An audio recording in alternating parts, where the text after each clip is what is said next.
আসসালামু আলাইকুম viewers, welcome back to my channel. যেহেতু আমের সিজন প্রায় শেষের দিকে, অনেকেই হয়তো আম খেয়ে খেয়ে বিরক্ত হয়ে গিয়েছেন। আবার অনেকেই আছেন এতটাই আম পাগল যে সব কিছুতেই আমের স্বাদ খুঁজে বেড়ান।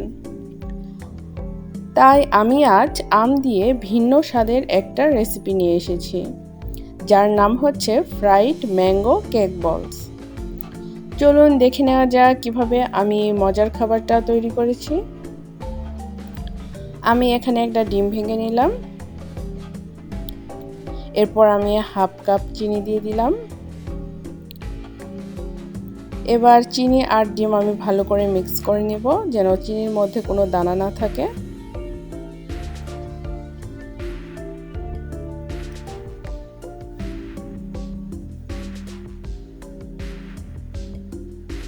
চিনি ভালো করে গলে গেলে আমি এখানে 2 টেবিল চামচ রেগুলার রান্নার তেল দিয়ে দিলাম। এবার ভালো করে মিক্স করে নিচ্ছি। এবার আমি শুকনো উপকরণগুলো দিয়ে দিব। এখানে আমি 1 কাপ ময়দা আর 1/4 কাপ গুঁড়ো দুধ, 1/4 চা চামচ বেকিং সোডা আর 1/4 চা চামচ বেকিং পাউডার দিয়ে দিলাম। এখানে আমি বেকিং সোডা আর বেকিং পাউডার দুটোই ব্যবহার করেছি, কারণ দুইটার কাজ দুই রকম। আপনারা এখানে বেকিং সোডা ও বেকিং পাউডার দুটোই ব্যবহার করবেন। এবার আমি সব উপকরণ ভালো করে চেলে নিচ্ছি।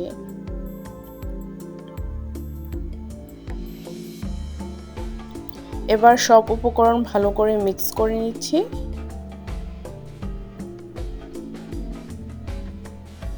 এ পর্যায়ে আমি হাফ কাপ আমের কুচি দিয়ে দিলাম।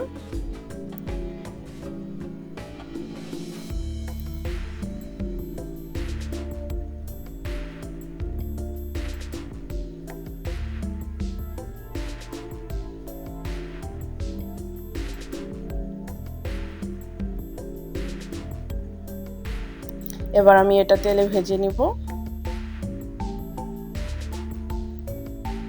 চুলায় একটা কড়াই বসিয়ে দিয়ে আমি এখানে রেগুলার রান্নার তেল দিয়ে দিলাম। এবার আমি ছোট ছোট আকারে ডুবো তেলে ভেজে নিব। এখানে চুলার তাপটা একদম লো আঁচে রাখতে হবে।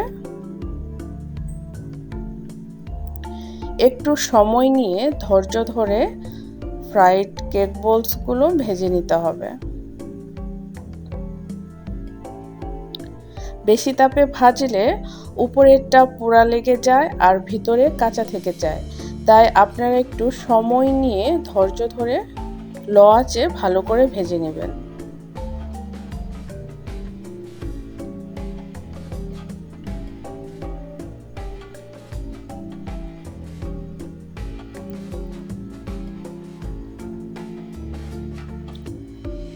আমি একটা কাঁটা চামচের সাহায্যে চেক করে নিচ্ছি হয়েছে কিনা।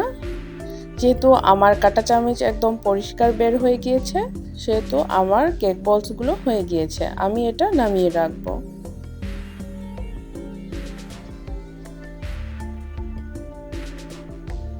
একইভাবে আমি বাকিগুলো ভেজে নিব।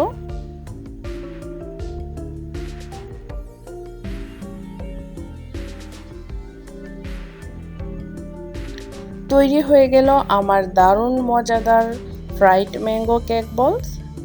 এটা কিন্তু আপনারা ঝটপট বানিয়ে বিকালে স্ন্যাক্স হিসেবে খেতে পারবেন, কিংবা ঝটপট বানিয়ে বাচ্চাদের স্কুলে টিফিনেও দিতে পারবেন। বাচ্চারা খুব মজা করে এটা খাবে। আমার আজকের রেসিপিটা যদি আপনাদের ভালো লেগে থাকে, অবশ্যই একটা লাইক দিবেন আর কমেন্ট করে জানাবেন কেমন হলো। সবাই ভালো থাকবেন, সুস্থ থাকবেন। আল্লাহ হাফেজ।